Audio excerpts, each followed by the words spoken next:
ala hadiyya wa ila hadratin nabi al-fatihah. A'udzubillahi minasyaitonir rajim. Bismillahirrahmanirrahim. Alhamdulillahirabbil alamin. Arrahmanirrahim. Maliki yaumiddin.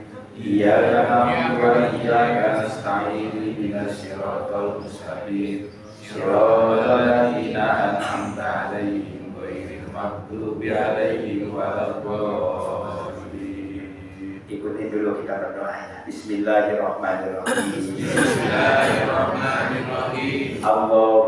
Allahumma sholli ala sayyidina Muhammadin wa ala alihi sayyidina Muhammad.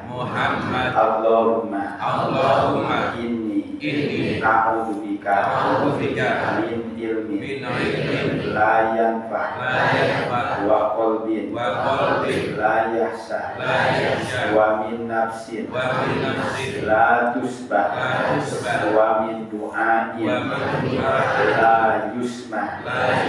Ya Allah, aku berlindung kepadamu dari mempunyai ilmu yang tidak bermanfaat, dari hati yang keras, dari jiwa yang tidak pernah kenyang,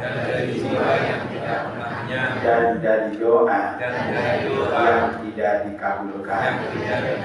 Allahumma inna nas'aluka ridhoka wal jannah wa na'udzu bika min sakhatika wan nar. Ya Allah, aku memohon kepadamu ridhomu dan surgamu. Ya Allah, aku berlindung kepadamu dari murkamu dan nerakamu. Allahumma ja'al khairu amali khawatimahu wa khairu ayyami yauma alqaka fi innaka ala kulli syai'in qadir. Ya Allah, jadikanlah amal terakhir kami adalah amal yang terbaik.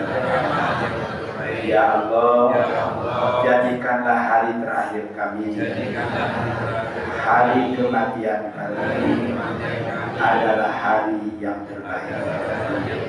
Amin ya Allah ya Rabbal alamin. Mudah-mudahan Allah mengabulkan doa kita semuanya. Assalamualaikum warahmatullahi wabarakatuh. Innal hamdalillah nahmaduhu wa nasta'inuhu wa nastaghfiruh wa na'udzu billahi min syururi anfusina wa min sayyiati a'malina. May yahdihillahu fala mudilla lahu wa may yudlilhu fala hadiya lahu. Asyhadu an la ilaha illallah wahdahu la syarika lahu wa asyhadu anna sayyidana wa nabiyyana wa maulana Muhammadan abduhu wa rasuluhu alladzi la nabiyya ba'dahu. Allahumma rabbi shrah li sadri wa yassir li amri wa hlul 'uqdatam min lisani yafqahu qawli. Allahumma nawwir qulubana bi nuril hidayati kama nawwartal arda bi nuri syamsi abadan abada bi rahmatika ya arhamar rahimin. Subhanaka la ilma lana illa ma 'allamtana innaka antas samiul alim wa tub 'alaina innaka antat tawwabur rahim. Qala Allah Ta'ala fil Qur'anil Karim wa huwa asdaqul qailin. A'udzu billahi minasyaitonir rajim. Wa daraballahu masalan qaryatan kanat aminatan mutmainnah ya'ti harizquha ragadan min kulli makan fakafarat bi anhumillah fa'adzaqahallahu libasal ju'i wal khawfi bima kanu yasnaun. Shadaqallahu alazim. Nabi punten ibu-ibu teh sering bilang lamun ngaji di halangan teh kawas cerapah jadi kieu cenah. Jadi punten sehari berkatakeun. Jadi banyak turun yang sering kan bilang gitu kan. Jadi dilepas juga tapi agak ke bawah hatinya. Iya. Lepas. Ya, ya dibatasin dah kan ngaji ya minimal ada batas tapi ulah kuas kieu cangkel beres ngaji teh pegel ya atau sedikit aja agak di ini Bapak Pak Dunia enggak tetap ditempelin tapi jangan dijatuhin minimal ini aja nih siapa nah itu aja kan. Sering tadi ada yang bilang katanya kalau ngaji ya itu suka gini-gini bener ya biar Bapak Ibu yang saya hormati, pertama-tama marilah kita panjatkan puji dan syukur kita kehadirat Allah Subhanahu wa taala. Alhamdulillah hari ini tanggal 17 ya Bede. Tanggal 17 November bertepatan dengan tanggal 15 Jumadil Ula.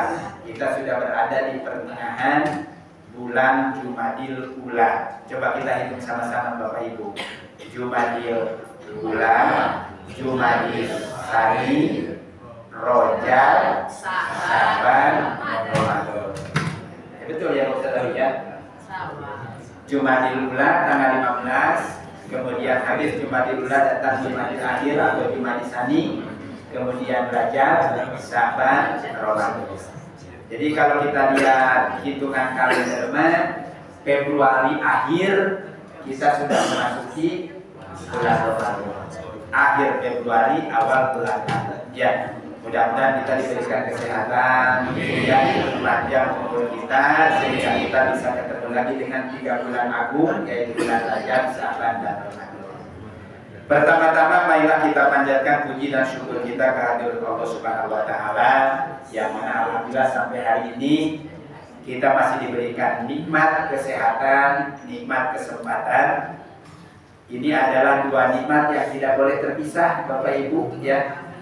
Karena ada orang-orang itu yang dikasih kesempatan tapi tidak sehat, tidak sampai ke al-muqaddim ya. Sehat tapi tidak sempat. Ada juga untuk saudara-saudara kita yang tadi disebutkan sama Pak Dekamto, beliau ingin ke sini, waktunya ada, tapi kesehatannya tidak ada. Ya, seperti Pak Bakti Waluyo, beliau rajin sholat berjamaah dengan kita dan yang lainnya. Ingin rasanya beliau hadir di Masjid Al-Mutakin untuk kegiatan kuliah subuh, tapi kondisi fisiknya yang belum stabil. Makanya kita bersyukur, alhamdulillah Allah masih memberikan nikmat kesehatan dan kesempatan sehingga pada pagi hari ini kita mampu untuk melakukan ibadah sholat subuh berjamaah, kemudian dilanjutkan dengan kegiatan taklimul mutahari. Ya, sedikit mohon izin Pak De dan seluruh jamaah saya sampaikan ada pengumuman sedikit kemarin. Anak-anak dari Masjid Al-Mutakin diminta sama teman-teman dari Gereja Petra untuk berbagi makanan. Saya lihat dulu ini undangannya apa ini ya. Begitu dilihat, oh ternyata berbagi katanya Pak Haji, berbagi kepada warga atau kepada orang-orang yang lalu lalang yang ada di jalan, berbagi nasi. Jadi di situ kalimatnya remaja Masjid Al-Mutakin bekerja sama dengan remaja Petra berbagi makanan kepada saudara-saudara yang melintas di jalan. Itu alhamdulillah. Jadi kemarin dilaksanakan jam 2 dan saya minta tolong sama Mas Beja tolong dipadu anak-anak, dikondisikan dan diarahkan ya. Jadi tidak makan waktu 1 jam katanya. Alhamdulillah. Dan di situ itu gereja Petra dan Masjid Al-Mutakin remaja masjid berbagi nasi ke warga yang lalu lalang di sekitar gereja Petra atau kepada orang-orang yang lalu lalang di sana ya. Jadi kemarin juga saya sudah sampaikan sama koordinatornya di sana, ini untuk apa Pak? Hanya berbagi saja katanya Pak. Kami minta dan melibatkan biar kami antara muslim dengan non-muslim kelihatan rukunnya gitu kan. Saya kira silakan selama untuk kegiatan sosial bermasyarakatan. Ya, alhamdulillah. Jadi di sini ada perwakilan sekitar 15 orang Pak RT yang kemarin mohon izin dari anak-anak kita untuk mengikuti kegiatan kemanusiaan di sini. Ya. Mau ke Palestina katanya jauh teuing gitu kan. Kayak gitu bawa nasi dari Neglasari dibawa ke sana Karyawan, jadi akhirnya berbagi di seputaran gereja atau di depan. Jadi mereka ini ingin katanya berbagi itu kalau bisa mah Pak Ustadz jangan pas hari bulan Ramadan aja. Kalau kita kan Ramadan ya. Jadi beliau itu mereka menginginkan ingin berbagi dengan sesama itu bukan pas bulan Ramadan, tapi luar daripada bulan Ramadan ingin dilakukan. Jadi itu hanya menyampaikan saja. Barangkali ada tanya-tanya jamaah kemarin anak-anak Abu Hakim ada apa di sana, berbagi kepada saudara-saudara yang melintas di seputaran jalan gereja Petra di sana. Ya, oke kita lanjut Ibu-ibu. Hari ini seyogyanya Pak Ustadz Yusuf Taufik yang isi. Kemarin Bapak Ustadz Ali juga telepon ke saya WA. Jadi kebetulan beliau bentrok. Saya minta katanya kalau nggak minggu keempat, minggu kelima. Ya udah saya bilang silakan aja. Karena kebetulan beliau bentrok dengan di Bintang Mas sama di daerah Cibulu di Kopem katanya. Jadi mohon maaf, tolong sampaikan kepada para jamaah. Nah pada kesempatan kali ini jamaah coba saya akan mengulangikan kembali. Ada dua materi yang ingin saya sampaikan. Pertama Quran surat An-Nahl ayat 112. Ya. Sekarang ini kan di wilayah kita lagi banyak ditimpa dengan musibah. Musibah itu kan berbagai macam ya. Penyakit, kekurangan harta, kemiskinan, kekurangan jiwa, kematian. Ya. Saya bicara sedikit jamaah, 1 minggu kemarin saya kan punya ibu angkat orang Jawa ya di Bubulang itu. Anak-anaknya pada semuanya kerjanya di pertanian Balipet Sinambu yang dulu daerah Waito dulu ya, beliau kerja di situ. 1 minggu kemarin sebenarnya beliau itu sehat dan memang aktivisnya sebagai di luar dari kerjaannya beliau juga dakwah ya, aktivis dakwah, tapi memang aktivis dakwahnya beliau itu berkelompok gitu kan, aktivis kelompok dakwahnya. Beliau pegawai negeri di Balipet. Jadi setiap istirahat zuhur asar itu dia tidak sholat di Cimagu, tidak sholat di kehutanan, pasti pulang ke Pacilong. Zuhur asar pulang ke Pacilong, zuhur asar pulang ke Pacilong. Beliau aja ya sama seperti saya gini, aktivis juga sering dakwah di luar atau di lingkungan. Ajar, kemudian setelah ajar kan biasa ada imam ya. Setelah imam kebiasaan dia itu naktir jamaah sholat zuhur karena kan tidak terlalu banyak kalau sholat zuhur mah. Jadi begitu udah beres sholat beliau bilang sok rek dahan naon maraneh gitu kan. Ada 5 atau 10 orang. Ditraktir tuh Bu, dibeliin nasi padang. Berarti Senin kemarin ya. Dan gitu. Ajar, makan, 2 suap.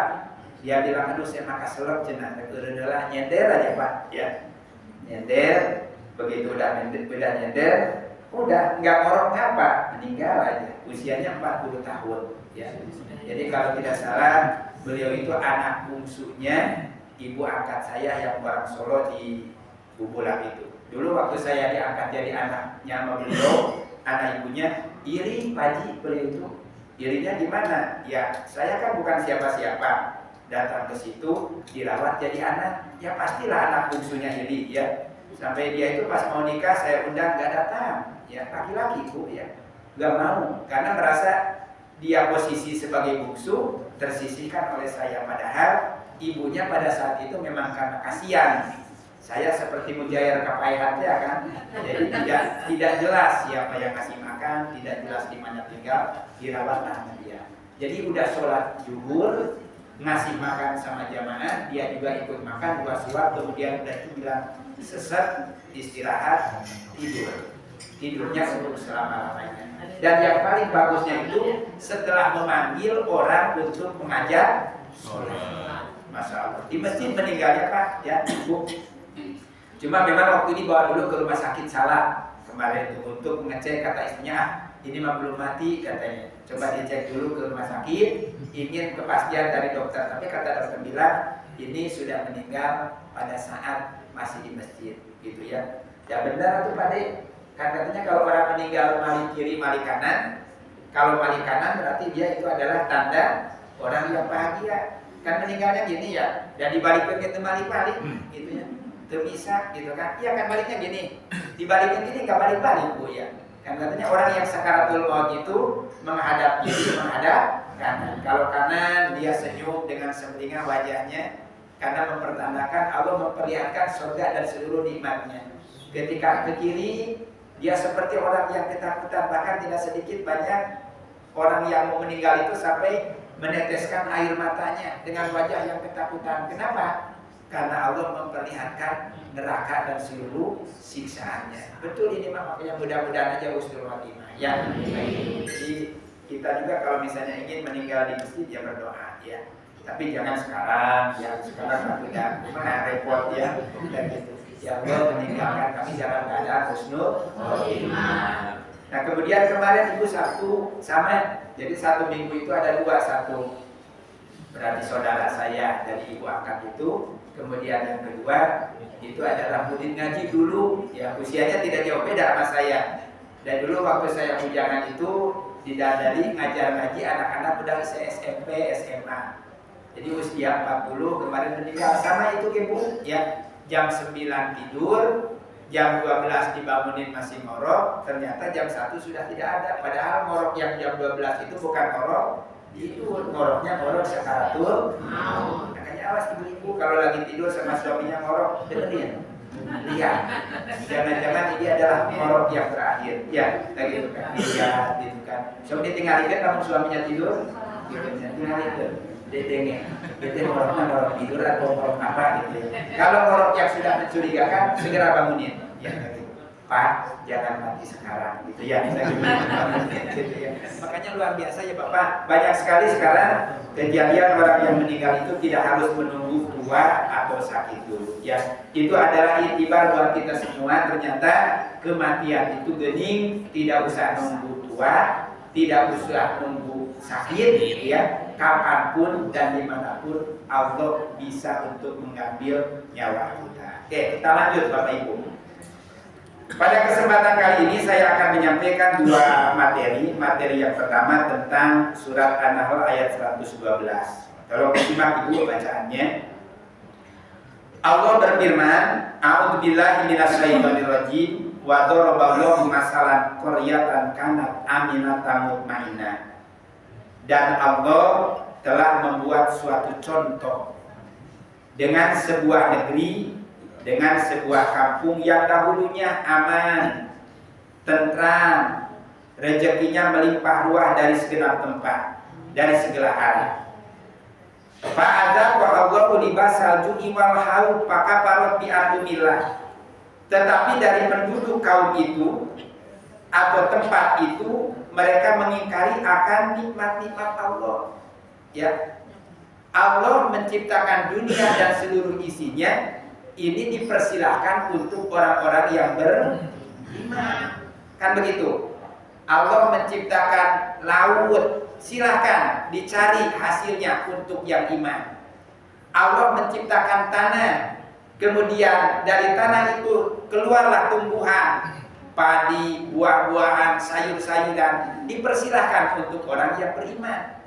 Tetapi tidak dilarang orang yang tidak beriman pun untuk menikmati daripada nikmat yang diberikan oleh Allah. Tetapi jangan sampai mengalahkan kepada orang-orang yang beriman. Saya ulangi lagi. Wa daraballahu masalan qaryatan kanat aminatan mutmainnah. Allah telah membuat suatu contoh dengan adanya sebuah negeri, kampung yang dahulunya aman, tentram, gemah, limpah, roh jinawi, rezekinya melimpah ruah dari segenap tempat. Maka parot bi anumillah. Tiba-tiba tempat tersebut itu dilanda dengan berbagai macam musibah, kelaparan, ya, kemudian sakit, gitu kan. Mudah-mudahan sakit yang ada di wilayah kita ini memang tidak sedikit ya, tapi mudah-mudahan ini bukan teguran dari Allah, tetapi peringatan dan ujian dari Allah untuk kita semua. Nah, kenapa ini bisa semua terjadi? Kata Allah, maka parut bi anumillah, karena mereka sudah mengingkari nikmat-nikmat Allah. Fa'adzaqa Allahu libasal ju'i wal haud bima kanu yasnaun. Karena mereka sudah mengingkari nikmat-nikmat Allah, maka kami timpakan kepada mereka azab akibat perbuatan yang telah kita perbuat. Jadi begini Ibu, ketika kita diberikan oleh Allah suatu cobaan, suatu ujian yang menurut kita, ya Allah, kenapa kau ini kok tega memberikan cobaan begitu berat? Kita harus introspeksi diri, ya.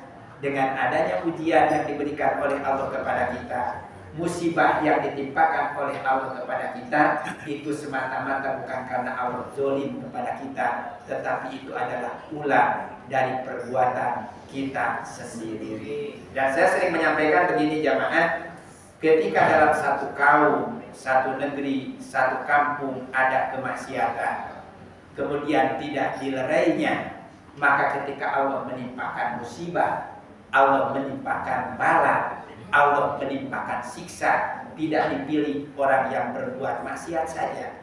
Kadang-kadang justru orang yang berbuat maksiatnya malah selamat, justru mereka yang tidak berbuat maksiat akan ditimpa oleh Allah dengan bencana. Nah pertanyaannya, ketika orang lain berbuat bencana, maksiat, kemudian kita kena bencana, apakah kita rela? Ya. Jawabannya apa? Dari 100 ya, kayak gitu. Jadi tidak kan?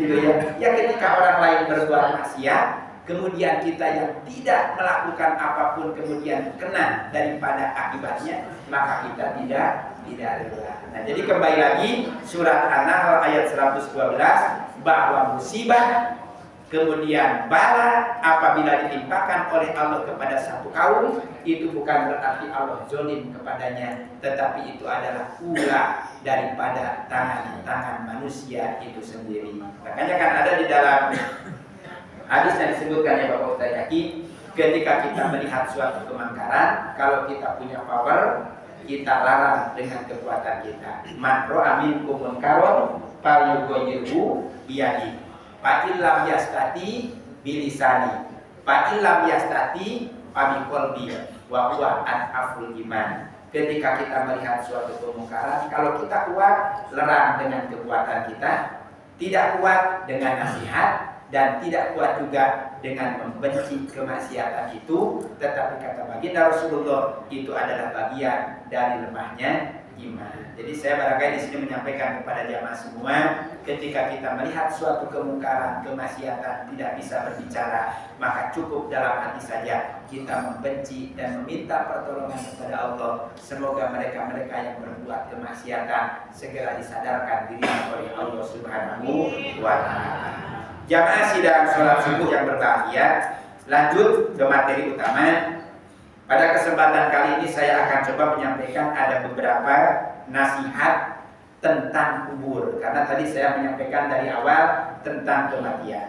Ya, saya coba mengulang ingat lagi ke belakang jemaah. Manusia itu hidup sudah mengalami beberapa alam. Ya, yang pertama masih ingat dengan ucapan saya, alam yang belum atau yang sudah kita lakukan dan kita tidak akan balik lagi ke sana, itu adalah alam arwah atau alam ruh. Yang begitu ya, alam arwah. Berapa lama kita tinggal di alam arwah sana, itu adalah hak prerogatif Allah. Coba saya mau nanya lagi, manusia pertama yang diciptakan oleh Allah siapa Bapak Ibu? Nabi Adam. Cerdas ya. Kalau nur atau pertama yang diciptakan oleh Allah, nurnya sebelum Nabi Adam siapa? Nabi Muhammad Rasulullah Sallallahu Alaihi Wasallam. Ya, makanya kan ketika Nabi Adam masuk ke surga, Bapak Ibu, di dinding surga itu ada tulisan Allah Muhammad. Allah sebelah kanan, Muhammad sebelah kiri. Kemudian kata Nabi Adam, ini kok ada tulisan Allah sama Muhammad, kenapa tidak Allah dan Adam? Kan begitu ya.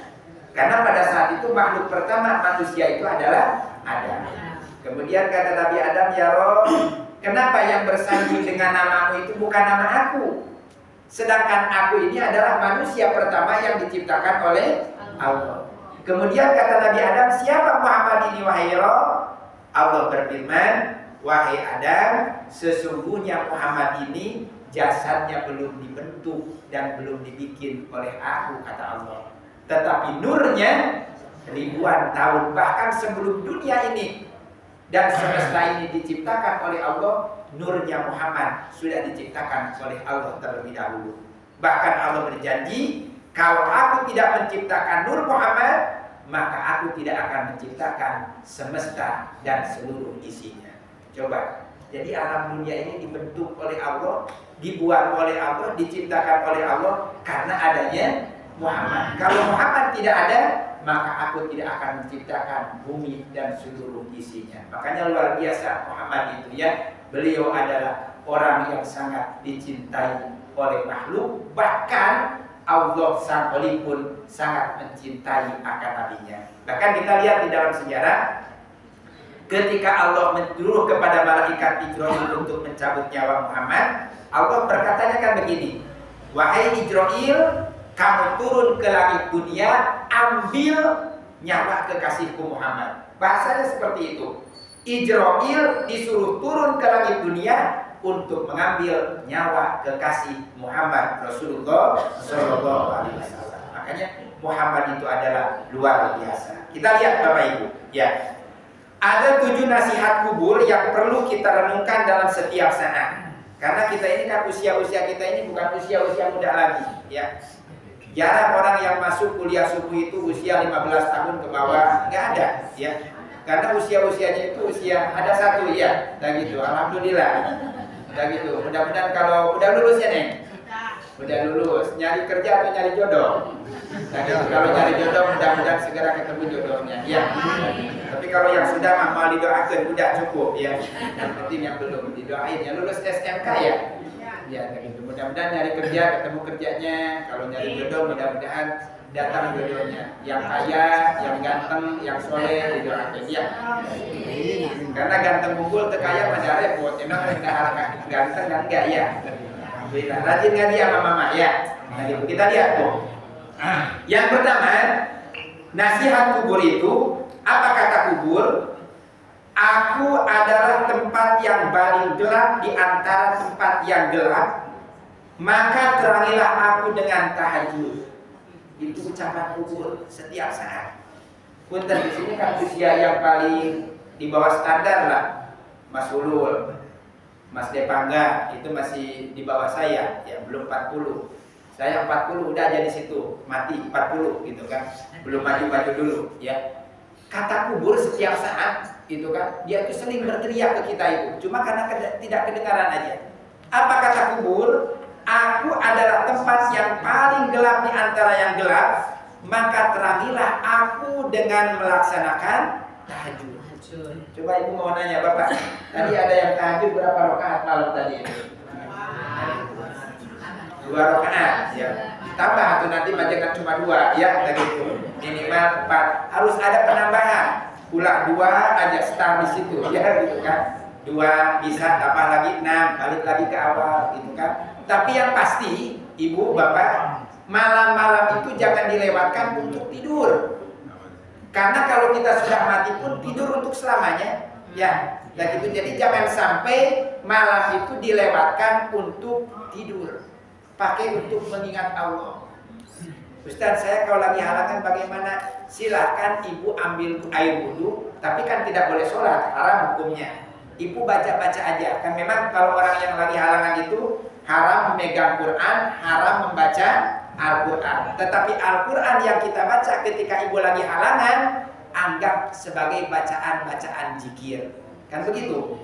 Jadi ketika lagi halangan, haram baca Quran. Tetapi bacaan Al-Quran itu diniatkan untuk berzikir, mengingat kepada Allah. Itu kan ada dalam kitab Sabina, ya.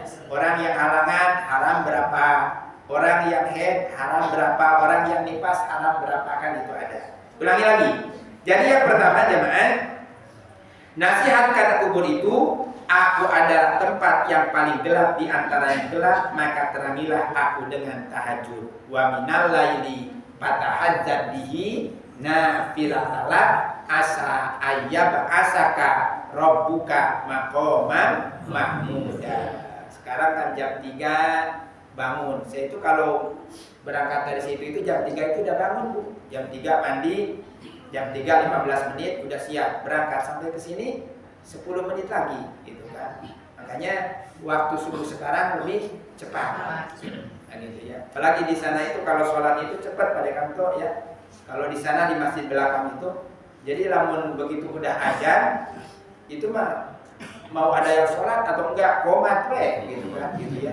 Kayak gitu ya. Saya kan jadwal itu kalau imam awalnya isya, tapi isya karena jarang nyampe di tempat ambil subuh ya.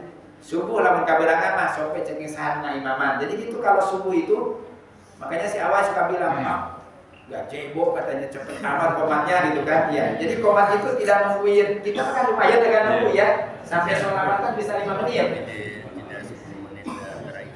tuh sampai 10 menit. Di sana mah enggak, begitu aja sholat 2 rakaat, begitu kiri kanan ada yang sholat komat, kata sesempuhnya itu kan ada ya kayak gitu ya udah komat langsung. Wiridannya juga sebentar gitu ya kayak gitu. Makanya luar biasa gitu kan, apalagi kalau subuh sekarang jam 3 kemudian kita mandi dulu. Kadang kan suka yang lama itu subuh kalau tidak ada gangguan di kamar mandinya ya, kadang kan suka lama di kamar mandi itu ya. Yang bikin kita kesiangan itu kadang-kadang bukan cuma karena ketiduran, tapi suka lama nongkrong di kamar mandi agak ya. Oke, jadi itu yang pertama, malam-malam kita jangan sampai dilewatkan untuk tahajud, karena dengan tahajud itu insya Allah akan menjadi penerang kita nanti di dalam.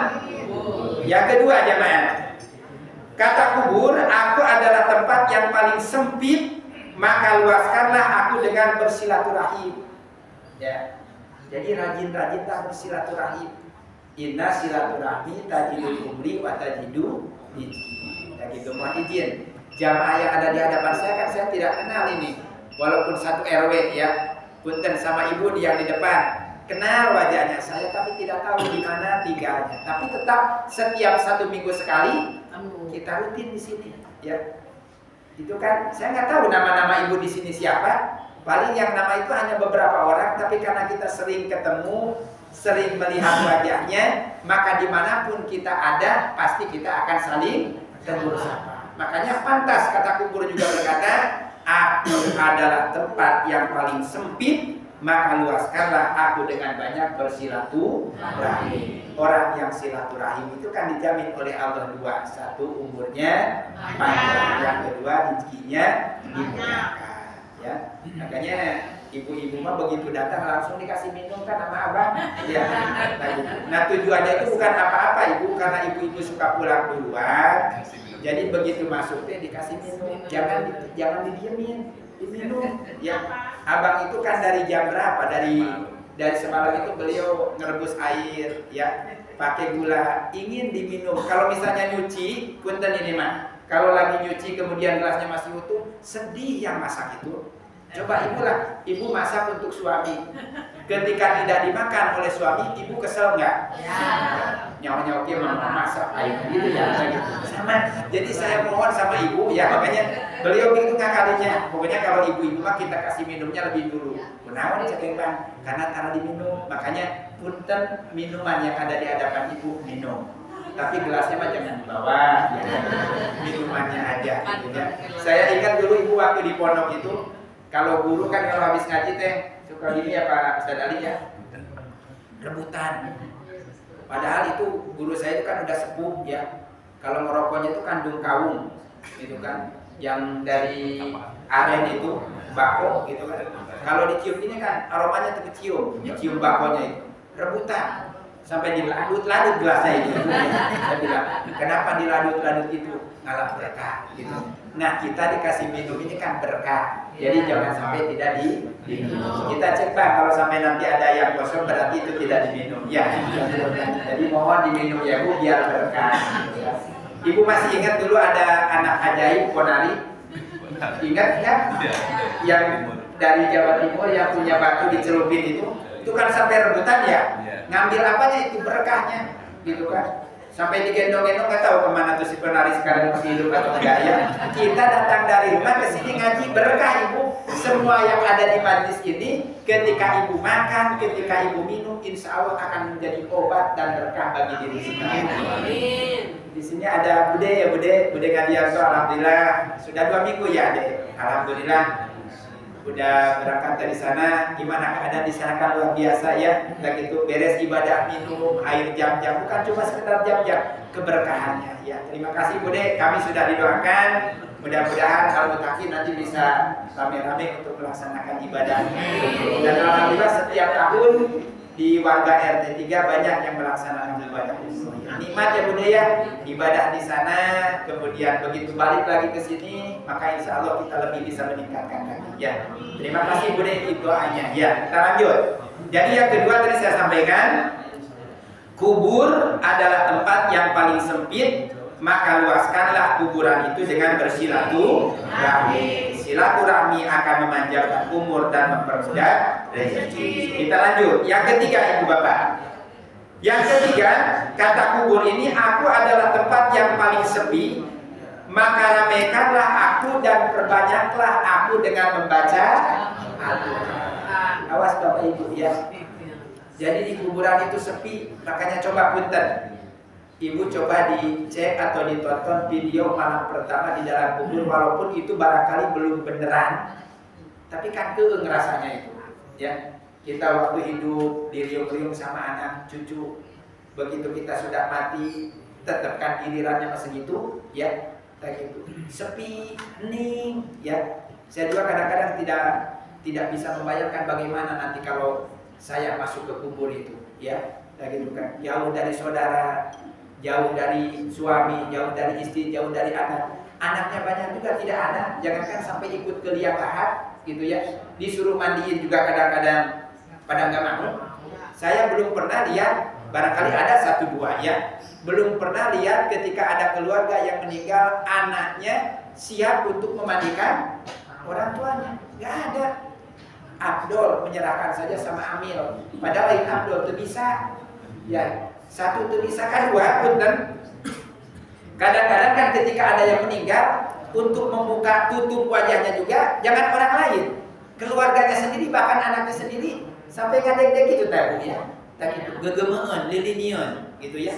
Jadi belum pernah ketika ada yang meninggal itu sampai togmol itu bahasa Sunda ya. Jadi sampai benar-benar senang, seperti kita ngurusin bagaimana halnya kalau kita udah kurban ngurusin kambing atau sapi lah. Kan megang itu tidak ada jiji-jijinya. Tapi ketika orang meninggal, jangankan sama orang lain, untuk keluarganya sendiri kadang-kadang untuk memegang, membuka juga seperti orang yang jijik. Nah, kita suka tidak bisa membayangkan bagaimana kalau nanti ini kita mati, apakah kita akan diperlakukan begitu sama anak dan sama keluarga kita ya. Makanya pantas Ibu, tidak ada yang bisa kita banggakan, tidak akan ada yang bisa kita harapkan terkecuali amal perbuatan kita waktu kita hidup. Makanya kata kubur seling susumbar, aku adalah tempat yang paling sepi, maka ramaikanlah aku dengan memperbanyak membaca Al-Quran. Alhamdulillah di sini setiap Selasa malam Rabu tahsin ya. Saya juga belum lulus baca Wailul masih aja salah ya. Wailul belum lulus, Fatihah apalagi gitu ya. Tapi kan Bapak Ustadz Ali juga bilang, kalau kita sudah belajar tapi masih tidak bisa juga, maka insya Allah bacaan kita walaupun salah Allah ampuni. Tapi sudah tidak bisa, tidak mau belajar, dijalankan juga double dosanya. Makanya ngajak nih untuk yang belum bisa gabung, mangga yang Selasa malam Rabu kita sama-sama untuk membaca Al-Quran. Alhamdulillah. Kita lanjut. Aku adalah tempat yang paling sepi, maka ramaikanlah aku dengan memperbanyak membaca Al-Quran.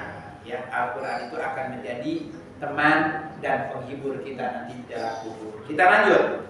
Yang keempat, Ibu. Yang keempat, kata kubur ini, aku adalah tempat binatang-binatang yang menjijikan, maka racunilah ia dengan amal sodako. Awas. Kuburan itu kan tempatnya para binatang di sana. Kalajengking, ya, ular, masya Allah, apalagi kan ular-ular tanah itu. Kalau di dalam kitab Riyadhus Shalihin itu kan ada disebutkan ada yang namanya ular Sujaul Akro, Bapak Ibu. Ya, Sujaul Akro itu nanti akan memangsa dan akan memakan, membinasakan mereka orang-orang yang meninggalkan sholat. Sujaul Akro itu, ya, gitu. Serem. Di dalam kubur kan tidak tahu gitu ya. Begitu, memang kubur itu kan disebut sebagai alam barzah. Alam barzah itu adalah alam yang memisahkan antara alam dunia sama alam akhirat. Bahkan sampai ada kemarin dapat kiriman video dari mana tuh, orang luar ingin membuktikan ada enggak siksa kubur itu. Dan gitu. Kemudian dia masuk dengan orang yang mati, kemudian dia ditutup, belum ditutup tanah, baru ditutup pakai apa itu? Papan ya, dan gitu. Tapi karena memang di luarnya itu dipantau dengan CCTV gitu. Ini untuk membuktikan benar apa tidaknya adanya siksa kubur itu. Tapi kalau misalnya ada di orang Neglasari anu ada ragu-ragu, ya coba boleh gitu. Jadi supaya lebih memantapkan iman kita nanti. Oh benar ada. Tapi kayaknya kalau sudah ada yang membuktikan kemudian ada, saya jamin pasti rajin ibadahnya itu. Ya, dan itu takut ya. Dan setelah dia masuk, ternyata tidak menunggu lama pun dia segera minta untuk keluar lagi dari kubur itu. Ada benar yang namanya ajab dan nikmat kubur itu. Masya Allah ya. Makanya kan ajab kubur, siksa kubur, ajab neraka, nikmat surga itu adalah semua yang harus kita imani dengan keyakinan, bukan dengan akal, bukan dengan pikiran, tetapi dengan keimanan. Ulangi, aku adalah tempatnya binatang-binatang yang menjijikan, maka racunilah ia dengan amal sedekah. Sedekah yang kita lakukan di dunia ini akan meracuni binatang-binatang tersebut. Kita lanjut, masih ada 3 lagi. Yang kelima, jamaah, kata kubur ini, aku adalah tempat yang akan menjepitmu hingga hancur. Bila mana tidak melaksanakan sholat, bebaskan jepitan itu dengan sholat yang 5 waktu. Ada berapa Bapak Ibu pertanyaan malaikat itu? Di dalam kubur ada berapa? Nah gitu. Ada berapa? Malaikat munkar nakir itu ketika kita mati kan ada 5 pertanyaan ya. Yang satu kalimatnya apa Bapak Ibu? Yang kedua, waman nabiyuka, berurutan. Yang ketiga, waman imamuka. Yang keempat, waman kiblatuka. Yang kelima, waman imamuka. Itu aja dulu ya, dan gitu. Marobuka, waman nabiyuka, waman imamuka, waman kiblatuka, waman imamuka. Ya, kita hafalin. Jadi tidak akan lepas dari pertanyaan itu. Ya, nah, itu. Tapi memang yang menjawabnya itu kan bukan mulut lagi, ya.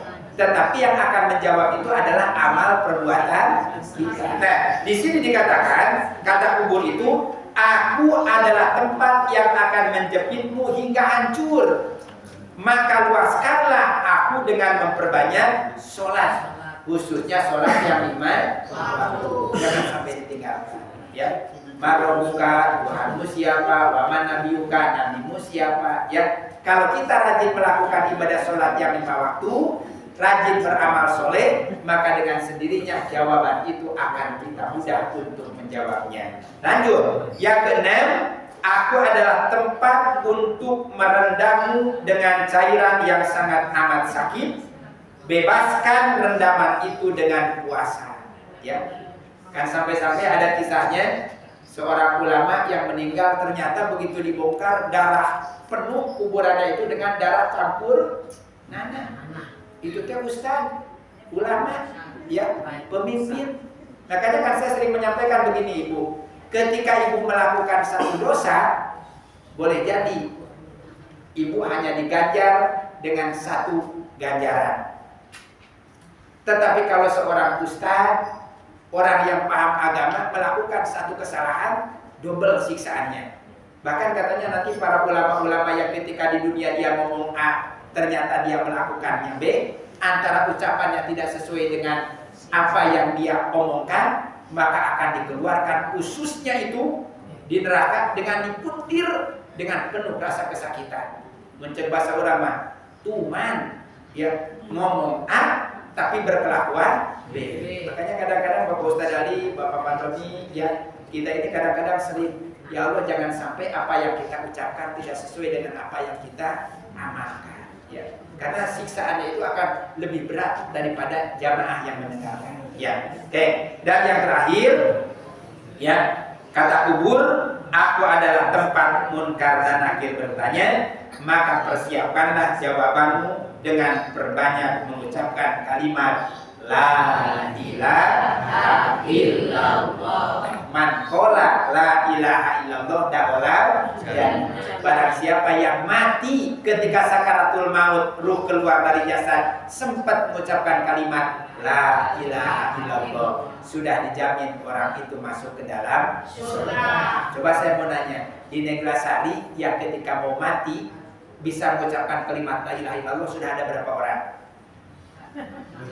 So, udah pernah belum? Pas mau sakaratul maut itu la ilaha illallah.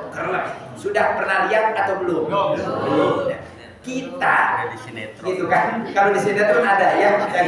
Kita sekarang begini Bapak Ibu, orang yang ketika hidupnya ada rajin zikir, punten kan kita ini pastilah ketika sudah sholat kan sudah ada pimpin di sini baca subhanallah 33, alhamdulillah, Allahu akbar, kemudian ditutup dengan zikir la ilaha illallah. Orang yang waktu hidupnya rajin zikir, belum ada jaminan ketika sakaratul mautnya mampu mengucapkan kalimat la ilaha illallah. Apalagi yang anti zikir, ya, saya mau ke dunia kita zikir, cek malaikat, apalagi orang yang zikir aja sulit, ketika sakaratul maut ucapin la ilaha illallah, apalagi yang tidak pernah zikir. Makanya perbanyak kita zikir waktu di dunia. Mudah-mudahan ketika kita mapan, ketika sakaratul maut, tanpa harus dipandu bibir kita dengan sendirinya mengucapkan kalimat la ilaha illallah. Ayo kita berlomba-lomba Bapak Ibu ya, begitu kita catat sejarah di Neglasari. Ketika saya mati ingin mengucapkan kalimat la ilaha illallah. Gempar atau Eropa kamar 5 ada si Ibu Anu, masa mautnya itu luar biasa. Sampai zikir dulu ya la ilaha illallah Muhammadur Rasulullah gitu kan, pasti viral ya. Tapi pula dinyanyiin kayak Mama la ilaha illallah, pas hidupnya senang dengerin lagu Roma katanya kayak gitu. Zikir biasa aja ya. Orang yang mengucapkan kalimat la ilaha illallah dakhala jannah, dia masuk surga dan akan diberikan kemudahan untuk menjawab pertanyaan dari malaikat munkar. Itu saja yang bisa disampaikan. Mohon maaf terlalu banyak karena kalau tidak diselesaikan tidak mungkin kan jarang ketemu lagi Ibu ya. Sekali lagi mudah-mudahan kita yang ada di sini menjadi orang-orang yang ahli sholat, yang ahli tholabul ilmi, ahli silaturahmi, ahli baca Quran, ahli sedekah dan ahli zikir. Karena insya Allah semua yang kita lakukan itu akan kembali untuk diri kita masing-masing. Kita tutup dengan bacakan doa kifaratul majlis Bapak Ibu. Subhanakallahumma wa bihamdika asyhadu an la ilaha illa anta astaghfiruka wa atubu ilaik. Mohon maaf akhirul kalam. Assalamualaikum warahmatullahi wabarakatuh.